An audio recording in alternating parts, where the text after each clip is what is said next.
Okay, hello everyone, and welcome to my podcast that I'm changing the name of, but for now, I guess we'll still call it the Wonderful Being Podcast. This is a performance podcast, and I'm so excited today to be talking to Karen Hall, who has one of the most important solo shows I think I've ever seen called Delusions and Grandeur, which I saw at this year's San Diego International Fringe Festival. Karen, thank you so much for being here. Thank you for having me. So I can obviously talk about your show, but I'm gonna let you start and tell us the basics about your show.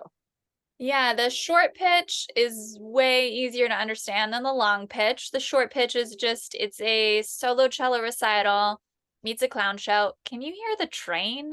There's a train A just little bit. It's kind of like a nice, it's not disturbing at all. Yeah. okay. Yeah, so the short end of it is a solo cello recital meets a clown show.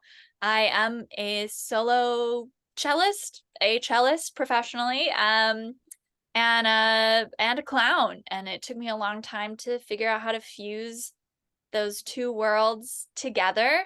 The longer pitch is more complicated. I haven't been a cellist for since I was in third grade, so over 25 years now. It's what I do to pay my bills in Los Angeles. This last week I was with a symphony. The week before that I was on a session. I'm back to school teaching. So it definitely keeps me busy.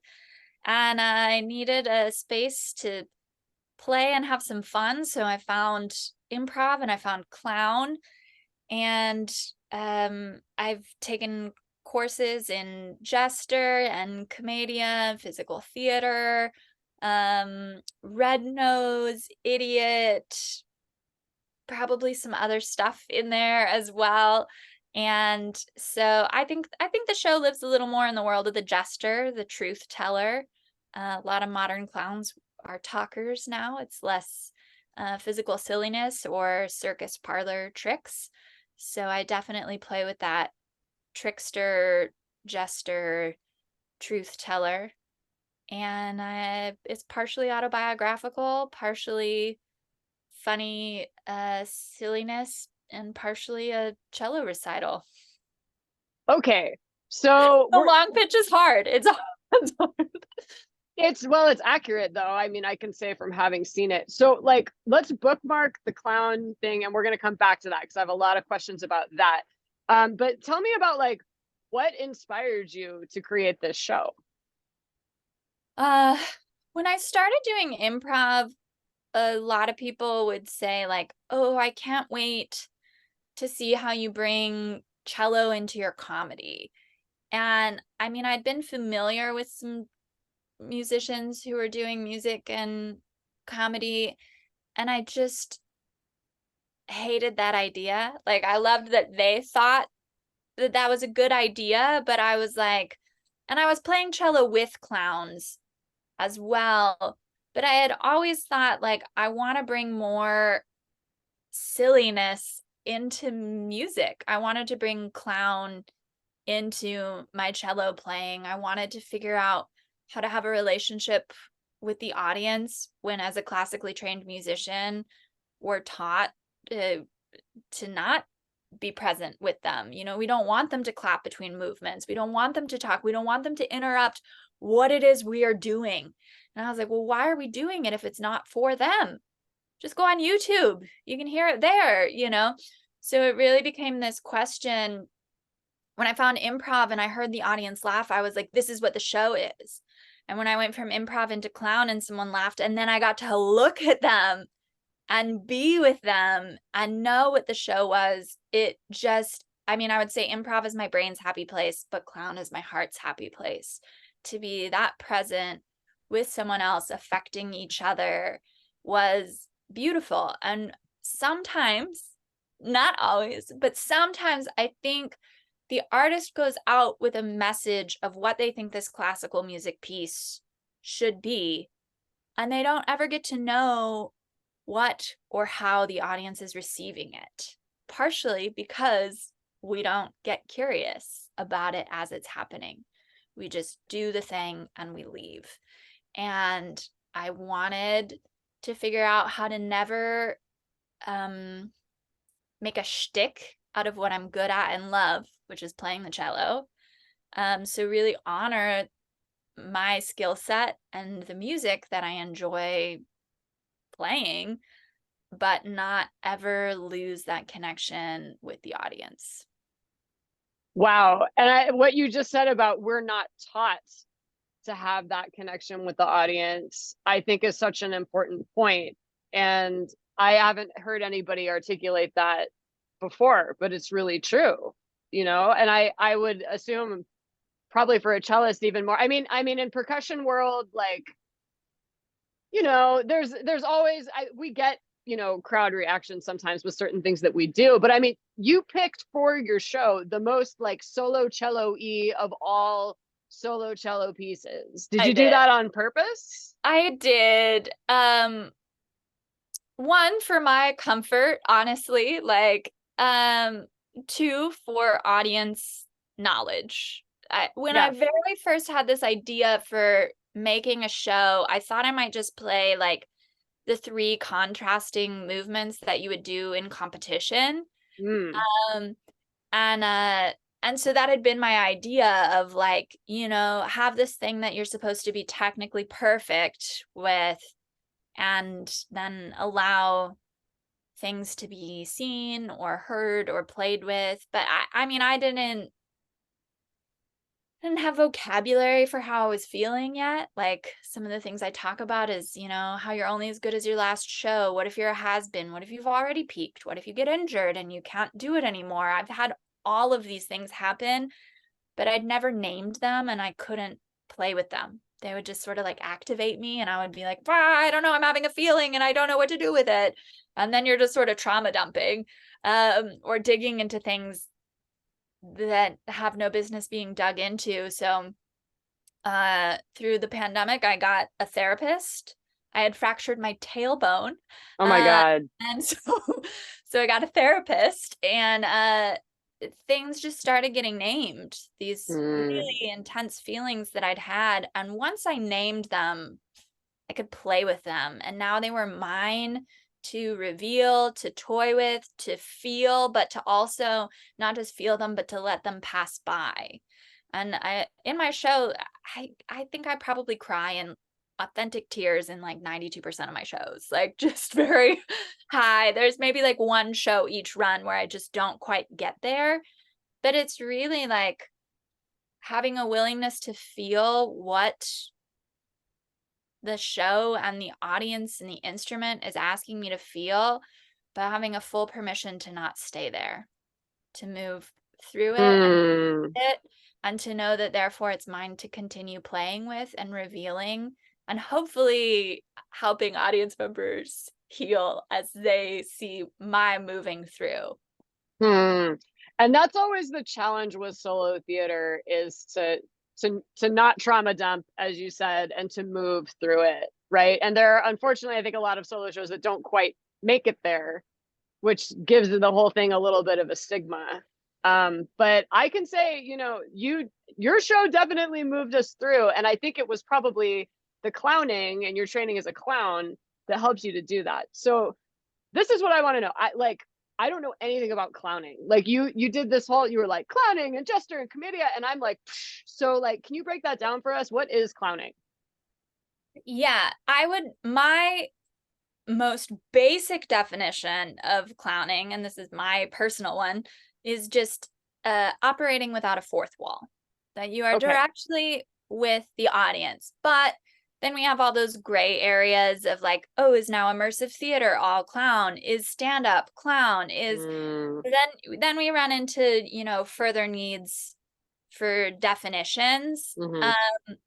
In the earliest ancient texts, we see the clown coming from a trickster character. So a Mm-hmm. trickster is someone who lives between the worlds, constantly in movement. So we think of like, in Western cultures, probably Hermes uh, Mm-hmm. would move between the gods and the mortals. In Greek Mm-hmm. mythology, Loki. Loki. There's a monkey in Bali, coyote and raven in indigenous Western cultures, and I Eshu recently or what? Elegua. in West Yeah. Africa, there's Eshu or Elegua. Yeah. Yeah, and there's a fool of the Silk Road called Nasreddin Hoka, who was a traveling Sufi, and I think Sufi, gosh, I hope I got that right. But he would ride the Silk Road backwards on his donkey. So a trickster is an idea of someone who is kind of constantly in a space of transit with no real sense of home, and something about them that makes them both laughable but also they're telling you the hard truths. Hmm. And from out of that, we grew these branches of the family tree. So either the clown, which tends to be very innocent, the audience laughs at the clown, and the clown constantly hopes. So they constantly fail to show the audience a constant hope. So, you know, you think about the very stereotypical idea of like the clown watches Olympic diving and they're like, well, I can do that. You know, it's that childlike delusion, right? The clown's never really supposed to be older than 7 in sort of older clown schools. And so the clown gets up on a chair and they fill the little cup of water and they go to jump into it and it doesn't work. So they've failed. And then how do they feel about that failure? And are they, you know, happy and silly because they got all wet and they discovered something they liked even more? Are they sad they didn't go? Is their pride hurt? They thought they were an expert and now they're not. Are they angry about something? Are they scared to jump off the chair? So the clown is really revealing to you their feelings in a truthful and authentic way in the face of failure, with the knowledge that they will hope and believe that like next time they're going to get it. And then on the other side of this trickster tree, you have the jester. And so if the audience is laughing at the clown, I think it's Lecoq says that the jester laughs at the audience. And at a jester, you would have like Buffon and a little more satire. And when we think about ancient court jesters, the jester's role was to keep everybody entertained and happy. So if they entertained the people too much by being like, oh, the king is fat and lazy and we don't like him, you know, then the people would be like, yeah, we love the jester. And the king would be like, he's insulting me, kill him. And Hmm. if he was like, oh, the king is wonderful and the crowd, you guys don't understand, you want too much, like be happy with your bread, you don't need cake, then the people would call out and they would be like, kill the jester, we hate him. And to keep the Mm. crowd from rising up against the king would kill the jester. So the jester is walking this fine line of telling the truth and winning you back, and then telling the hard truth and winning you back and making people either laugh at themselves. So maybe the king is like, oh, you know, I do smell bad, but fat is too far, you know, like what's that balance of what do we laugh at within ourselves? What hard truths are we willing to look at? Are we not willing to? When are we mad at the jester for telling us something we didn't want to face versus when are we going to get rid of them? So those are sorts of these branches, I guess, of the clown tree. And I've Hmm. dabbled in each of them with my show. Um, you know, failing at the cello wasn't, then it turned into a shtick, you know, but allowing people to know, like, these are the times I've felt like a failure. I've felt like a has-been. The biggest thing on my resume is so long ago. Like, does it discount everything that I've done since? Last night's show sold out. This night's show didn't sell out. Does it make me not as valuable today? Hmm. What's failure and what's success? So in that element, I feel very clown. Being present with the audience and moving through those feelings, I feel very clown. But then I have a whole opening monologue where I'm devouring a Subway sandwich very grotesquely and saying just heavy things about, you know, myself and about the industry, and then complaining about not enough tomatoes. So really playing that flip of like, I'm telling the truth. What are we willing to look at? What are we willing to laugh at? And what is Hmm. a little, you know, are you going to laugh at yourself or is it too much for you to sit with the truth? So, which is perhaps not perhaps, is definitely more specific to artists. Although I do have people in every field be like, "Oh yeah, that I understood that." Like, Yeah, I was gonna ask you, God, there's like 14 different things that I want to ask, and I'm trying to like go in order here. So in your show, because I definitely got Jester from your show, like when you just gave that really helpful explanation, like I definitely saw that. Like, who would you say is the king, and like who are the people? I would, yeah, oh, that's a really good question. I think the king is sort of this, I guess almost like faulty educational system that our music Mm-hmm. industry is built on. For classical musicians, there were a couple things that really got me thinking of this. One was I played for the American Music Awards one year, and I remember watching girls cry over Justin Bieber. And I was like, why does he have this emotional level with his audience? Like it was just so like because I'm so trained and I'm so good.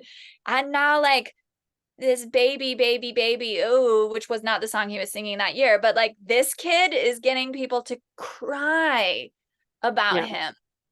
So that was something like this very and I mean Taylor Swift is another great example. People feel so connected to her as an artist, even past the point of like, oh, I'm amazed at what she does technically, to like, I feel connected with her. And so that connection really played with me. And I also read this book called The Culture Code by Daniel Coyle. And he talks about what makes a successful and talented community. Why do some communities have a history of successes that really speak to people and others don't? So like the first UCB, right? Pixar, places that like keep turning out phenomenal chess champions year after year after year. What is it about the culture of this place that is propelling them towards consistent successes? And he was saying that it basically came down to leaders can either lead for like productivity, like return on investments, or they can lead for creativity.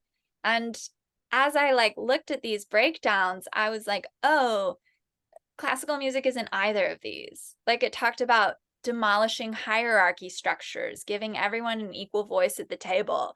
And yet, if I'm sitting at the back stand of the cellos, I have to pass the question up to the stand in front of me. Who passes it up to the stand in front of them? Who passes it up to the first chair? Who might ask the conductor, or they might ask the first violinist, who then might ask the conductor. It's just like this mind numbing structure where I was like, well, we're definitely not leading for creativity if the number one way to have productive creative output is to lose hierarchical standards. And then the other one was like leading for like return, which was all about customer service. What do the Mm. people want? And I was like, well, we don't know. Our ticket sales are down. Our orchestras are on strike. That wouldn't be happening if we really knew what they wanted.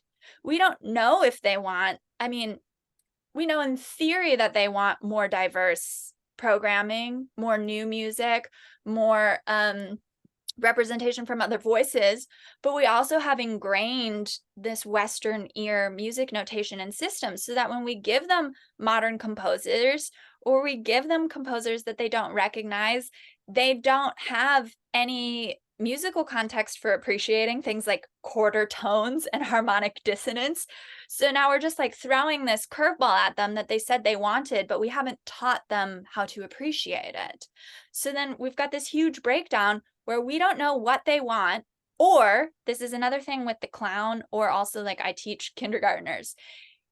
If the person is not getting where you want them to be, you have to get them there. Like I got a not as stellar a review in London as I had wanted from one reviewer. And I was like, why doesn't he understand that this is important? Why doesn't he get it? And then like it wasn't until I was at a festival in Vancouver and I like woke up at like 6 a.m. and I was like, that's how I get the audience there. If he's not getting it, maybe other people aren't getting it. And I need to find a line that gets me from point A to point B with clarity so that everybody understands why this is important. And Mm. so it's about our messaging. and our ability to educate them, even if they say they want it, until we see that they're showing up and they're retaining, I would believe that they don't know how to receive even what it is that they want. Wow. And that everything you just said made me think of this. I thought about this a lot after I saw your show, and I'm gonna have to talk for a second, so I apologize. I don't want to interrupt, but there's a very famous percussionist named Steve Schick who teaches at UCSD, and he played with a group called Bang on a Can All Stars. In the percussion world, he's a very, very big deal. And there were these 3 graduate student percussionists who played a piece called Table Music, and it's for like people like doing stuff on a table, and the table is mic'd, and percussion stuff. And they didn't have it memorized, so they did this funny bit where they like turned the page and like made a whole like thing of it, and I thought it was funny and like clever. But immediately everybody was like, oh, Steve Schick's not gonna like that. And like sure enough, Steve Schick did not like it, and he was like, well, the problem is if you do something like that, like people will laugh because it's funny or whatever, but there's no like musical language to explain like I love the faces you're making, by the way. I just have to say like, people who are listening aren't going to see that, but you're making great faces because that was like how I felt too. I was like, come on, bro, like lighten up. But Eye rolls. exactly. But the point he was making was that like, for example, a solo cello recital, like that is a thing that people know what it is and they know what to expect. And especially the first Bach cello suite, which is like the code in every movie for like, now we're in the old days, or now we're really fancy. This right? person's really good. Right. Exactly. Right. So okay, like that's a musical language. And you talked about the fact that people are saying to the orchestras, oh, we want new stuff, but the new stuff is all written in musical languages that they don't understand. And so then we have to deal with that in a society that like doesn't want to pay for music education, right? And then you're talking about with your own show trying to reach people and trying to figure out like what is this language that I need to speak to reach people. And it's just I guess one of the questions I was going to ask you is like what has the response been like to the show? I was going to ask among musicians and then among non-musicians. So it sounds like with the non-musicians you had to do some trial and error to reach them. Yeah, I mean, I didn't sit down and write this show. I live devised it. I Okay. didn't sit and script anything, which it's very wordy. I really thought about where I needed to be on the stage physically, and then how much words or no words I needed to get me there. So that was a big thing, because the cello is stationary, right? And I did not want to be a talking, sitting head. So, so despite lots of words, it was mostly written by kind of like writing a beat and improvising and seeing what stuck with people. The first time I did the show, I cut half of it immediately. I was like, this is not, some of it was funny, but it wasn't the show. It didn't serve the purpose. So, I'm a ruthless editor. If it's not serving, we don't need it. And I think the amount of words still caught me off guard because I was like, oh, there's a lot of talking for a show. But, I give program notes after the first movement. I talk about Baroque era music, and I talk about when Bach wrote this and how long, therefore 300 years later, that we're still playing it, and the qualities of the music, how exposed it is, how demanding of technical perfection it is. Like my first show, the audience was made up of like 18 clowns and 1 musician. And my music friend was like, I can't believe you're playing solo Bach. It's so vulnerable. And I was like, yes. For us, it's like, there's nowhere to hide. You're going to know right away if I'm a capable cellist or not, and my level, and I'm playing one of the most well-known pieces. Like in Edmonton, I invited a music professor to come who taught at the university. And Brave. it was like, I'm giving you a comp. I know exactly what show you're at. I know that you know this suite, that you've taught it for decades, that you've played it for decades, you know? I did the show at a university and it was all music students. It was for a music department. And a lot of times with the clown, or especially as an educator, there's this sense of, just feeling where your audience is, what's in the room and what are we feeling, looking at them, reading body cues, facial expressions, all the stuff. And usually when I get to the heavier parts of my show, I feel the weight in the room. I know to expect it. I know when it's not as heavy. I know when it's not as playful. Some audiences, because whenever it's heavy, I think I do a pretty good job, and my feedback is I do a great job of getting it back to a laugh. I know that if you're gonna have a heavy moment, you have to get a release in there. So when I did it for the room of students, it was a different heavy. It wasn't like I'm mapping my possible life experiences onto this the way like a painter might, or a nurse, or even an accountant, anybody who's done something for a long time that they've enjoyed doing. I can tell that they're thinking in those heavy moments, like, and feeling, like, is this me? Have I lived this? Where are the spots in my life where I recognize what she's going through? But when I did it for the room of music students, it was a different thing. It was like they're mapping them onto me. It's a direct, I'm like tearing up thinking about it. It was such a precious feeling for me as a clown and a performer and an artist and someone who really loves what they do, to be like, oh, I have to be so careful with you. Like, I have to guide you to the right spot right now, because my pain is your pain. If you haven't felt it yet, you are wondering with every word I'm saying now when or if you will have that feeling. And it was so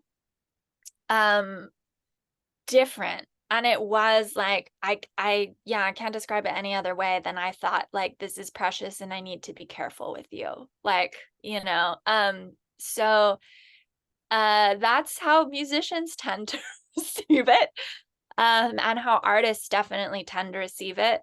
The general public, they like it. I mean, there's a cello in it, so I play it well. So they definitely are easy to win in that space. I think I describe it at festivals as kind of like the slow burning cult classic. Like, even if I open to like 15 people, by the end of the run, I'm selling out every show. So it's not the show that people are like, oh, that's the one that I'm going to laugh so hard at, or that's the big one that I might have difficulty getting into, which is ironic because then everybody has difficulty getting into it. I had people from previous festivals emailing me and being like, I'm sure you're going to start selling out, so can I get a comp now? Oh my God. You're right. My last 4 shows are all sold out. So I know that it has that trajectory, that it's a word of mouth show, and not just like, I don't bow, so there's no opportunity for me to be like, and tell your friends, like, it's definitely that people go out and tell their friends and they're like, oh, I just saw this thing and I think you'll feel something, or I think you'll like it, or whatever it is. And I mean, I'll be honest, I've gotten smart about giving comps to, I think, people who will want to share that, inviting teachers, inviting symphony board members, inviting people from clown schools who are likely to tell their colleagues, their friends, their students, and they want the people in their life to come see this show. And sometimes people will ask me like if I'm okay, which, I mean, every show ends differently, but I had someone in one of my more recent shows who was a grief counselor. And I think it was her husband was like, I want to ask her if she's okay. And the grief counselor was like, I'm pretty sure she's okay, but we can go ask her, Oh and I my was like, God. I was like, the irony is, yes, I created my dream job where every single day I get to confront these feelings of who will I be tomorrow? If this is my Mm, last show, if I retire, if there is no more Delusions and Grandeur, if it comes to the end of its run, um, yeah, all of those things I get to like, wow, what a gift that I get to openly discuss this like taboo thing, And then just have the hope that yeah, tomorrow I get to do it and whoever shows up is going to get to be witness and part of that piece of the journey. wow. Wow. Yeah, I have to say when I saw it at San Diego Fringe, I guess I probably would have been kind of in the camp with your music students, with your college students, because I was like, I live all day in the world you talk about of like, oh my God, can I keep doing this? Have I peaked? All those kinds of things are always going around in my head. And then it's a Fringe festival, so you're seeing all this theater, which to me, is really overwhelming. And like I was so upset at the end of your show that I went to see another show after it and I couldn't even pay attention. Like I couldn't focus at all. So I guess it's very validating for me to hear that you had another audience that had a kind of reaction like that. Mhm. Um, so I guess you've been performing this even more extensively than I realized because you mentioned festivals and you also mentioned like college gigs as well. Like how did you start with festivals and move on to the college gigs? Like how did all of that happen for you? Yeah, I was in a hole of depression. Mm-hmm. I'd fractured my tailbone. Gone through a breakup. Omicron shut down all my work after I basically had lived for work again. I Mm-hmm. was in bed with a broken butt for 6 weeks, being like, will I ever play again? So I just spent all this effort and then poured myself into gigging again. And I'd done this big production in Pasadena that I'd gotten some nice press for my scores for, and I'd was doing this union job in Beverly Hills, and then it was like gone. No, no more. Even school, we're closing it. There's not enough healthy teachers. Like, but nothing's going online. We'll just see you all in a week. And I was like, I have nothing left to live for. It Oh, was so sad. I mean, thank God I already had gotten the therapist from having the tailbone fracture, but it was just like I don't know what there is. Just the straw that broke the camel's back to have already done 2 years of pandemic, a tailbone fracture, a very stressful ending of a relationship, uh, to pour everything into work to finally start getting something behind my name that I was so proud of, and then to have it like go away overnight because of another COVID shutdown. And I was like, mm, I can't. And I wallowed and I complained and I wallowed and I complained. And after about 5 months of that, um, my closest friend was like, Karen, you've wallowed enough. And I was like, what? Like what? You've been listening to me wallow. What? Like, but also like knowing they were right. And just like everyone needs someone like that in their life to be like, I am here for you as you now start to put yourself together. Like, and they were just like, you have these ideas, you have this show, you've been clowning, you've been working, you're like, what you're doing, even in classes, is affecting other people positively. Why aren't you just putting these things together and getting something going? And I was like, well, I've always had these like ideas about this show, but I don't know. And they're like, put a date on the calendar. yep, So yep. there were only two festivals that were taking applications. One of them was Camden Fringe in London, and one of them Mhm. was Vancouver Fringe. And I was Mm. like, okay, well, London takes everybody. So, like, I'll just apply and I'll build a show because now I have something on the calendar, and I'll take a vacation, like I'll just if I don't turn a single penny and everything is a disaster from beginning to end, at least after like 2 years, I'm going abroad again. And I love traveling. Like I'm a big big slow traveler. I like to get somewhere. I like to be there. I like to feast on the culture. I'm not running to big cities. So I was like, okay, we'll do it. I'm going to stay in London for 8 days. I'm just going to be there. I'm going to experience something new. I'm going to have a great time. And then I got into Vancouver Fringe and I was like, shoot, now I have 2 festivals on the calendar. So I guess I got to do it. And so I built the show in about 4 workshops. And the last workshop I did, one of my old college professors came because they'd been like, just like I would come back and speak to the music careers class, which he taught, and he would always be like, this clowning thing is like a thing now. Like he would want me to talk about Glee. He would want me to talk about like doing pit orchestra work versus symphonic work, like all these sorts of things. How I won the concerto competition. So like I'm a good cellist, but like I made my own way. And I was like, all I want to do is talk about clowning like most of the time. So he was like, oh, I have to come. So he came and he brought a colleague, like a studio professional, and they like, they're not in the fringe world. So they were like, this is like the most unique thing I've ever seen. And I was like, yeah, it is pretty unique. Like I will give it that. Like, but also like there's a lot of unique art in the world, and you're white men my dad's age. So we see. But he basically like went to the head of programming at the university and was like, one of our alumni has this show, and I think we need to get her in here to perform it. So the School of Music made that happen.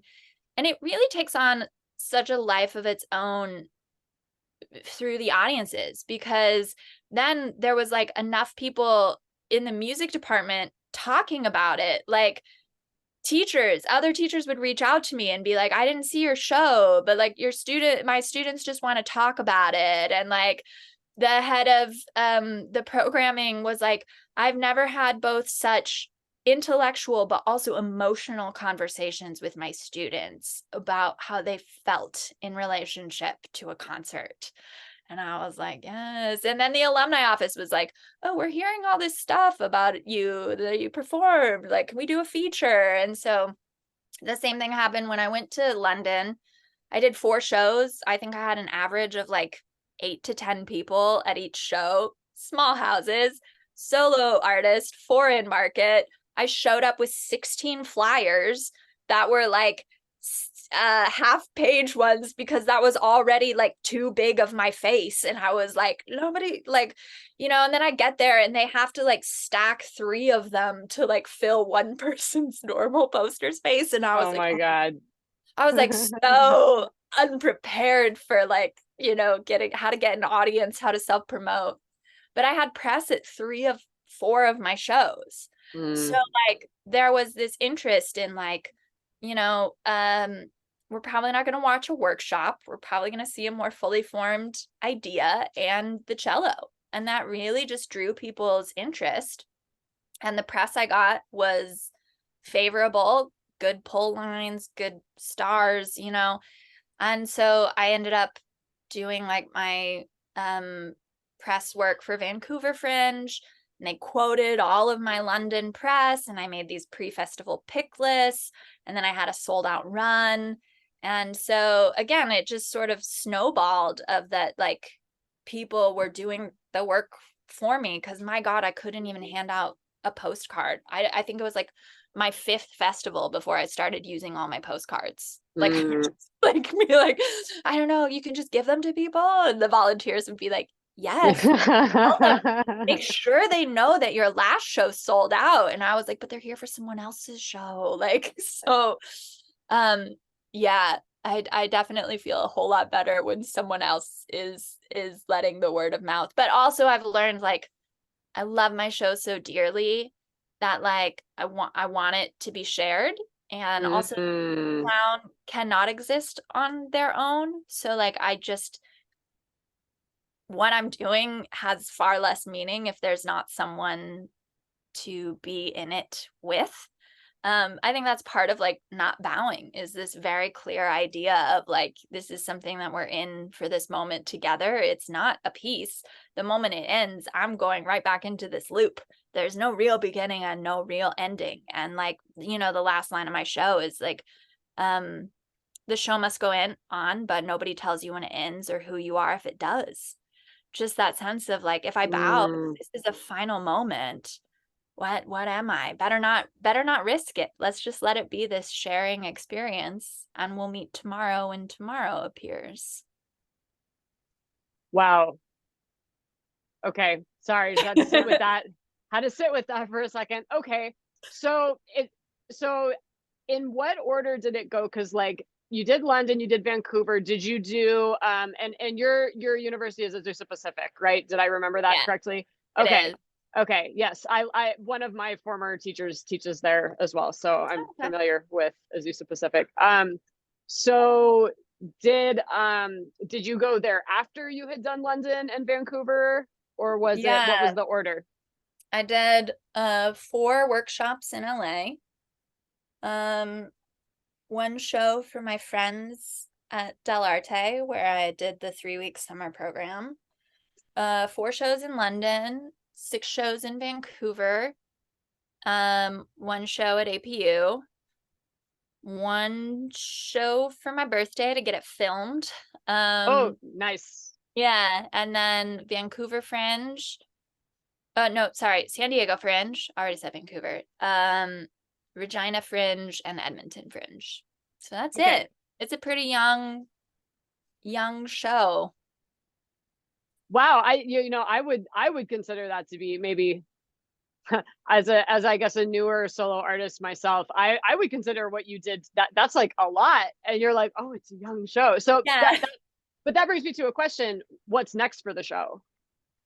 Um, well, I won an award at San Diego Fringe to Good. yes, the Tour Ready Cultural Ambassador Awards. So San Diego and Sydney International Fringe, Sydney, Australia, Oh, are cool. partnering up to send me there. So my airfare and my theater and my tech and my accommodations are covered. Cello and I just have to fly there, and we'll be there September 2024. And I am hoping to get the whole thing to be like a whole year-long Australia tour. So I'm already planning to piggyback Melbourne on top, right behind Sydney. They come back to back. I'll come back to Los Angeles, do a little bit of teaching, and kind of tie up loose ends, put my car in storage, put my stuffs in storage. And then Cello and I will do, if all goes according to plan, Perth, Adelaide, Wellington, Melbourne Comedy, and maybe a couple other smaller festivals to fill in some of those gaps. Oh And my then, goodness. yeah, then take May off and then hit the Europe tour circuit. So those things are known. I'm not sure how much prep work I need to do for that much time in Australia. So the summer, my clown partner and I are actually applying to some fringes without my cello, with a show that the two of us are in development for. So we've got some applications out for that. And yeah, I mean, I'd love to have management. Right now I am in a school teaching position, and I don't think I would start touring the show to like universities or theaters until I was out of that position more Hmm. permanently. I don't know how that's going to resolve. I don't know if we'll do a sabbatical. I don't know if we'll part ways. There's a question mark with me and admin about what will happen when I do Australia. Uh, but if in my dream world, I'd love to be partnering with Musician Health, doing kind of master classes. I do mention in the shows our rates of injury, and I mean the whole show is really an exploration of mental health, like um, and that need for changing vocabulary and open communication around these issues, our high rates of depression, anxiety, our self-worth. our identity, how it's Mm-hmm. tied so heavily to what we do and the loss we feel when we can't do it. And then our high rates of physical injury. And I think I had always been looking at that, but from such a business mindset, and having something that's creative and performative that allows me to continue that conversation has been, for me, more effective and enjoyable than like writing a blog and talking to a doctor, although I love to do that. It was just, I didn't have any play in it anymore. And so that's something I'd love to see the show do, move a little bit more into that space where we can really start to open up conversations, which I think when I at first I didn't think the show was for college students. And when I performed and I was getting that feedback that students were engaging not just intellectually but emotionally with these ideas and being willing to discuss them in classes with teachers, I was like, yes, that's the Yes. whole point. Like, Yes. it's Yes. happening. It's so crucial, and I'm so excited that you mentioned that in this interview, because you give that statistic, 8 in 10 are going to get injured physically, but what they tell us in school is, well, if you're doing it right, you're not going to get injured. But that's nonsense. If 8 in 10 of us are not doing it wrong, you know what I mean? Like, Yeah. I mean, it's 8 and 10 will have pain that inhibits performance. And that okay, can be, that's the okay. I wasn't injured when I fractured my tailbone, but I had pain that inhibited performance. But Right. I was injured when I had a tendonitis flare up in college because I was holding my bow wrong. But I Mm, wasn't injured when I got into a car accident that accelerated micro tears in my rotator cuff. Those micro tears mm, already existed because of my repetitive strain and repetitive motion work.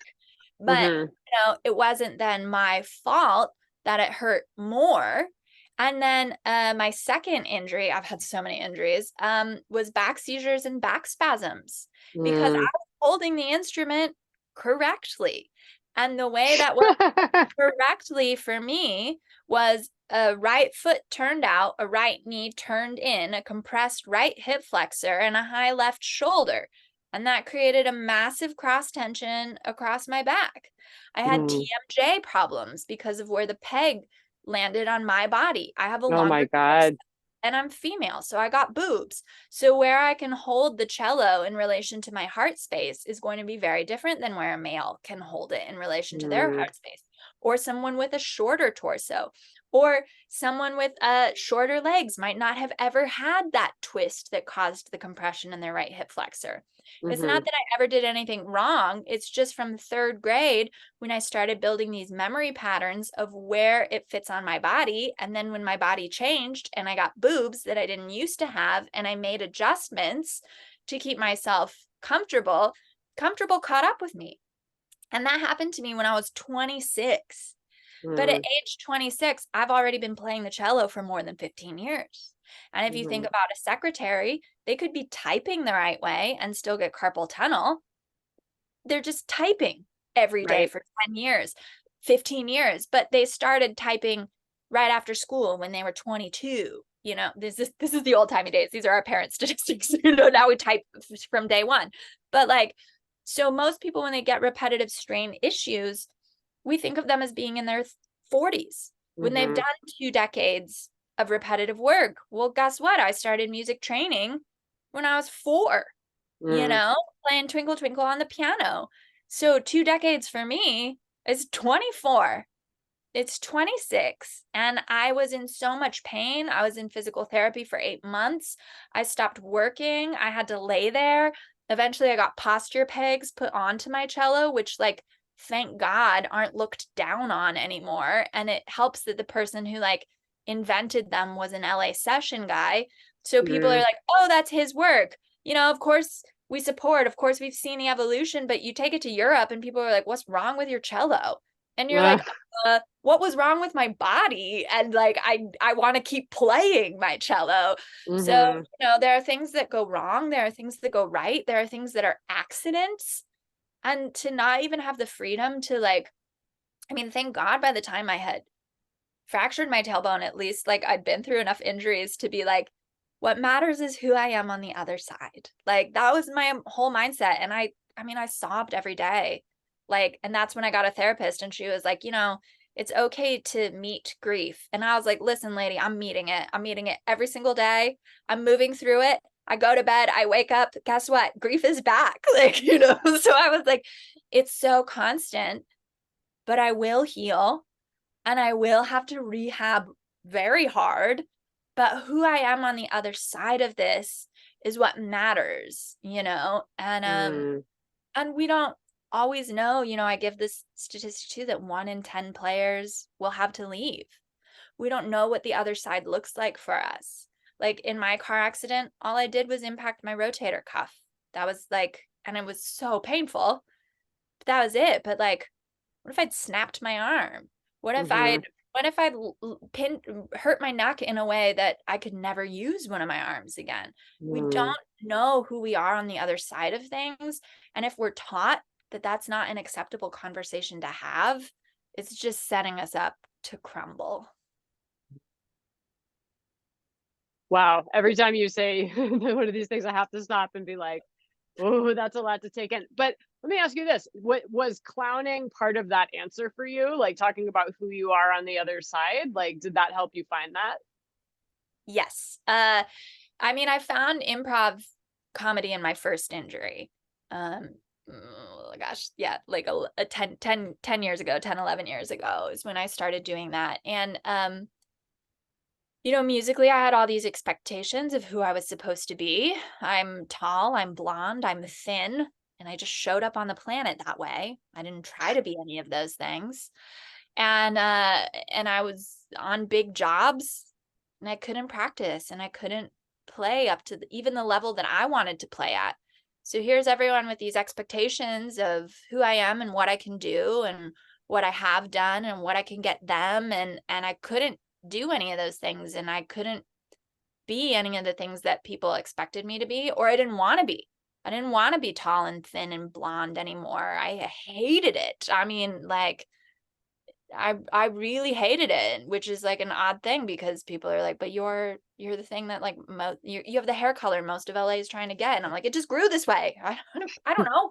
Um, and finding improv and being like, oh, I can be anything. I can be Yeah. anything I want to be. I think Amy Poehler talks about that in her book too. She was like, if I write a sketch and it says like the most beautiful woman in the world is on a boat and it's me sitting there, guess what I am? The most beautiful woman in the world. And it's that level of just like freedom to be whoever you want to be, and taking that into clown then and being like, not only do I get to be who I want to be, I can be who I am. That Mm, was the thing, to no longer have to put it behind a character, but to just be like, now it's who I am. And that is whatever I want it to be. Not just funny voice is whatever I want it to be. I am whoever I want to be. And I get to show it to you and share it with you. And if you don't like it, oh, well, I can only be me. Like, whereas like if I was doing a silly character, I would be like, oh, you didn't like that one? But I could do a different character. I could do a different voice. I could make this one somebody that you like. And when it got stripped back to just me, I was like, well, I can't give you a different me. It's just me. So I'm gonna find somebody that likes it. It mm, was actually like a big relief to my mental health to just be like, oh, I'm enough. Like, and if you like it, great. If you don't like it, it's not for you. That's mm, and that's okay. Some people will like it. And if not, like I'm in a space of play. mm. So also like, okay, like it's back to the playground rules, right? Like one day you're like, Jenny's not my friend. She didn't want to play Barbies. And the next day you're like, well, but we both wanted to play basketball. So now Jenny and I are friends again. Like the flavors that you give out are gonna change. And yeah, it's such a healthy and happy contrast to so much of what I was taught. And to be able to, yeah, pass. I had a clown teacher and he would have us do an exercise called Now I Feel. And you would label and watch how the audience changed you or your classmates and how you would change, and to acknowledge that you don't have to stay stuck in any one space, like you don't have to. Hmm. And I love what you said about, you talked earlier about playing the first Bach cello suite and how that's so exposed, right? But then you also just talked about like being yourself as a character. And so it's like that whole show, maybe I think that's a lot of the reason why people really connect with it and it's selling out, is because like it's so exposed. There's no other way to say it. Like, Yeah, it is that. I mean, when I was workshopping it, I was like, this is going to be a miracle. Like, I think different people have different ideas of what's difficult about it. Like, my music friends are like, oh my God, you're playing Bach. And then also, like, they understand, like, oh, you're saying things that I would never say, right? And then my clown friends are kind of like, you're crying up there, like you're not just being a silly person. And like, actors are like, oh my God, you're really going to that place. So everybody kind of has these ideas. And I was like, nobody like fully appreciates how difficult, like I'm going from like laughing, controlling the room, crying, losing myself, sitting down and gathering enough of my brain to play extremely technically demanding of perfection music. Like, mm, and those sorts of like shifts to somehow be present with each of those needs, like it's still like it's one of those things where I'm like, I will pat myself on the back. Thank you. Like it asks a lot of me, and I love it, so I don't mind giving it at all. Yeah, I love it so dearly, but also I do consider myself in that show a character version of me, because mhm. people will be like, oh, you should try and do it at this comedy club, and I was like, well, I would have to justify why cello recital Karen was at that comedy club, and I don't think that character wise I could like make that justification. Oh, wow. That's not what she is. That's not what this is. It is very Mm. much a formality. Like, and so there is still a sense of me that stays separate and being like, I go out, I give 110% away of myself. But then I come off and I'm just like, okay, like that was that character of me. It's not totally real. It is. Yeah. But I love that thin veil. I love to play with that. What is of the now and what is of the show. Like, Well, you're definitely a different person in this interview than you were in the show. And even when I saw you at San Diego Fringe and like told you I was excited to see your show, I was like, oh my God, like she's like the ice princess. Like she like doesn't want to talk to anybody. And I was like so scared of you. And then I saw your show and I was like, oh, is this who she is all the time? And so this interview, I was so nervous. I'm like, how's she gonna be? Like no. When did you when did you say that I was ice princessy? I it was it was in the Hitchcock Theater and it was before one of the shows. I can't remember how many days it was before your show. But it was definitely before your show. okay, yeah, I do struggle with because I'm so sorry you had that impression, but I do like I when I did Edmonton Fringe, it became really obvious with like how difficult it is for me to like hustle the show, Mm-hmm. or identified off stage with my show. Like I call my like smoky eye stage makeup my clown face. Like it very much is to me like I'm putting on this made up version.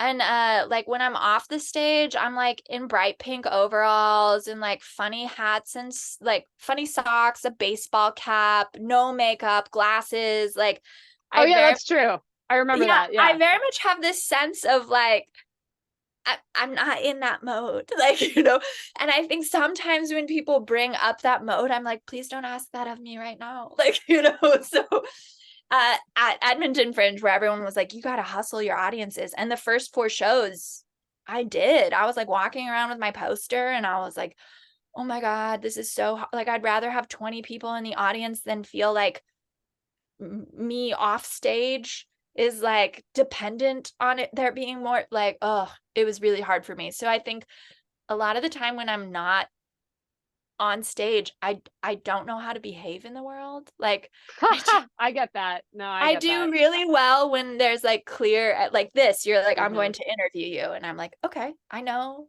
how to do that. Or like teaching, I'm like, okay, I know how to public speaking. Okay. Yeah. That's what you want from Mhm. me. Oh my God. Put me in a room and be like, work the crowd. And I'm like, I'm sweating. Why did I get this beer? Now I'm stuck here. I can't drive my car. Oh my God. It's like, I spend so much effort, unfortunately, like, which clown has helped so much with, but like so much effort trying to figure out what is my role. And then like so much anxiety when I'm like, do they want me to be that performer all the time? Like I don't have that energy. And I do know I can come off a little aloof. And it doesn't help that I am 5'10" and tall and blonde and thin. Like it aloof when you look like this is Ice Princess. Cause I'm always like, I didn't know. I'm sorry. Like, please just let me be an idiot again. That's so funny. No, I can relate more than you will know, and that's why I like to interview as well, because there's a very clear direction that the conversation goes, and that helps me a lot. So I get what you're talking about. Yeah. Um, Also, like our whole industry, right? As classical musicians, it's like we're better than you. yep, yep. Like we sit up tall most of the time and we have good posture, we have fancy clothes. Like I used to live in South LA and I would feel so bad when people in my building would see me leaving for gigs because I would be in like a floor-length black gown with like my hair curled and I was like, listen, you guys, this is my one gig of the week. It will equal out your whole low-income job. This is all we can afford. We're here together. Like, but it was just like, yeah, I'm towering over you in my gig heels and my gown with the cello, like all these tokens of status, but like it doesn't look good.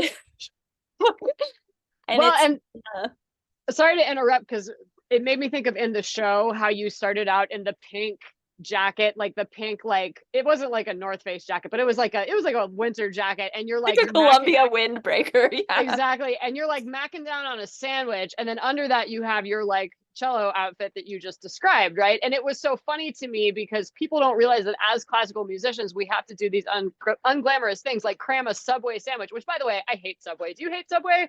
Or do you actually have you grown to love it? I have a very set order. And so, like, if I stray from the order, I'm really miserable. I'm like, why did I do that? That's not it. As long as I keep, like, I always get extra jalapenos and extra, like, banana peppers, and I just spice it out. And then it just tastes like spicy goodness. So it's all good. I get that. Yeah, yeah.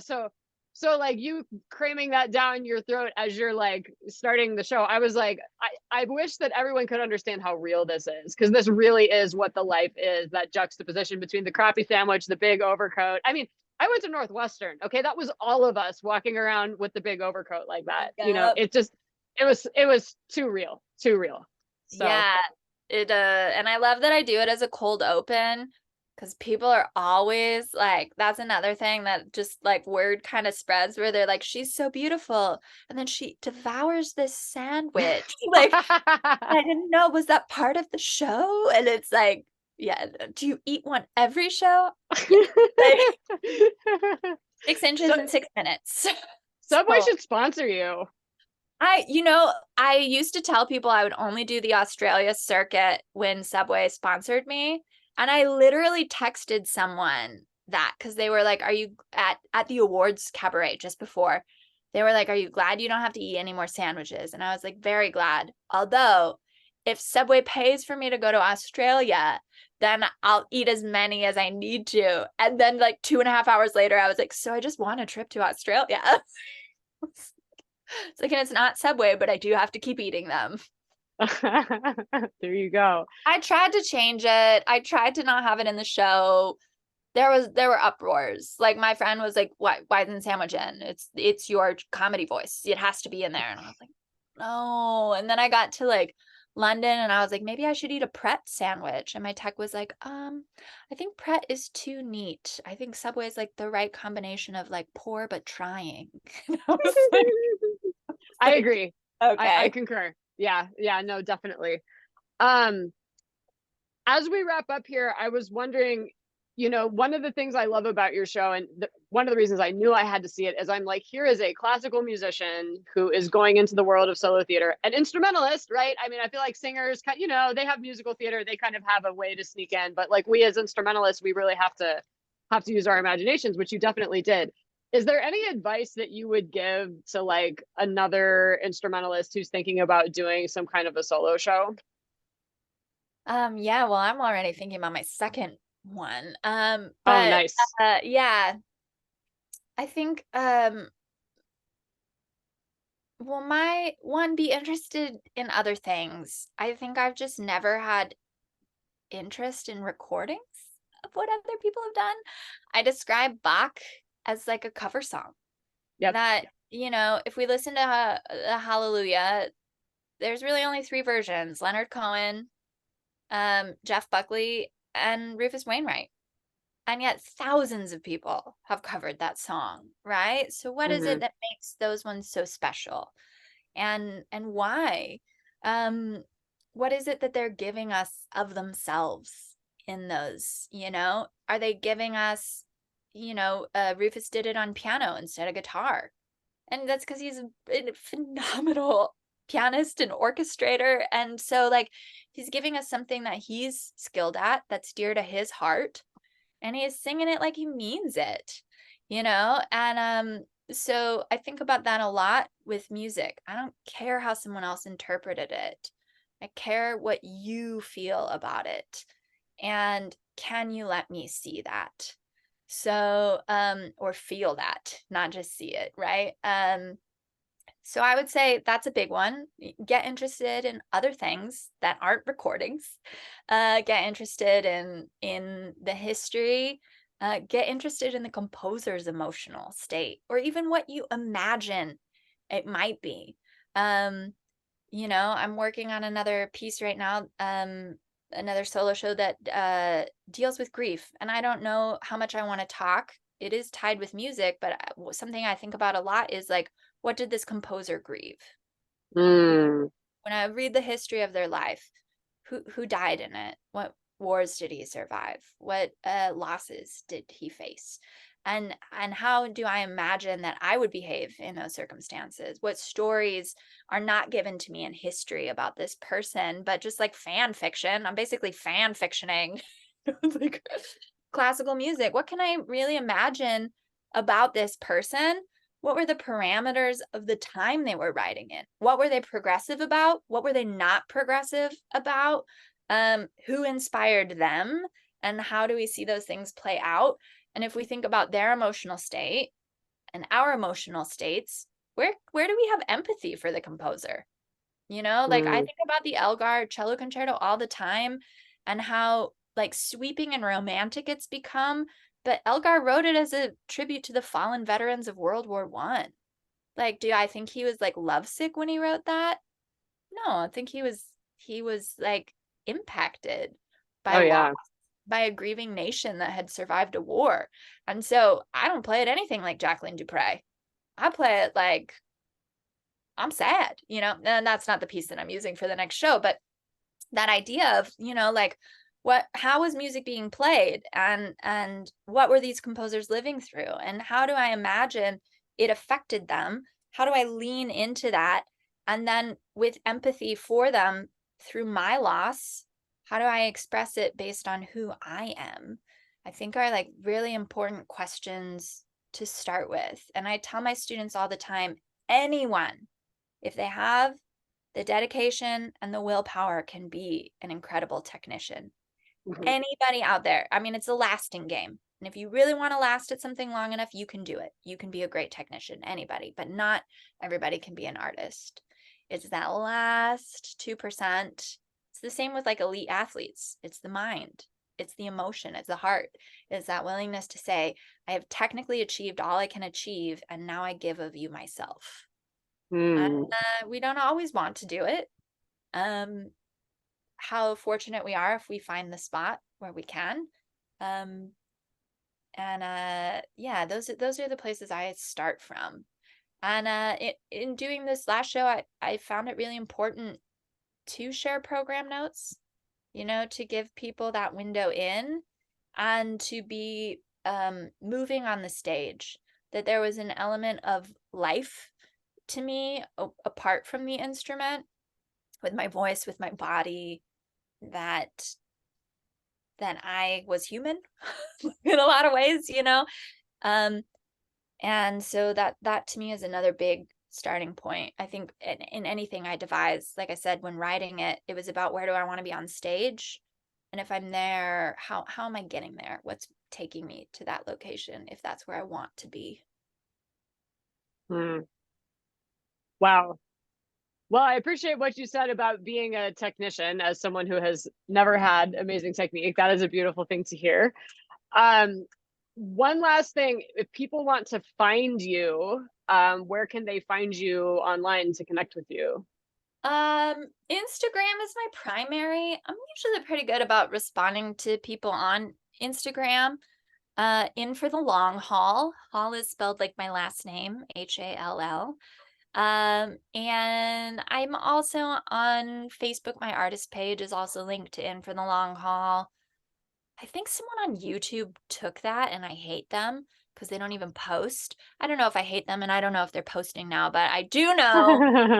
I think that I'm Delusions and Grandeur on YouTube, but I don't usually post there for all the reasons that I do my show. That if it's on there, what's the point in going live Hmm. and experiencing somebody's emotional output? There isn't any. So I try to stay off of YouTube. And my website is also In for the Long Haul. So, yeah. Excellent. And I'm trying to think if there was any. Oh, you mentioned your two-person clown show. Should people look out for that? When is that going to happen? Yeah, in October. My clown partner actually lives in San Diego, so I'll be down there devising with her in just 2 weeks. Oh my goodness. She's on a stilt walking gig right now, so we're excited, and I'm sure we'll be workshopping things around San Diego and Los Angeles. We put in an application to some festivals in Montreal, so if we get drawn, then we really have to have a show. So it's where we're starting from.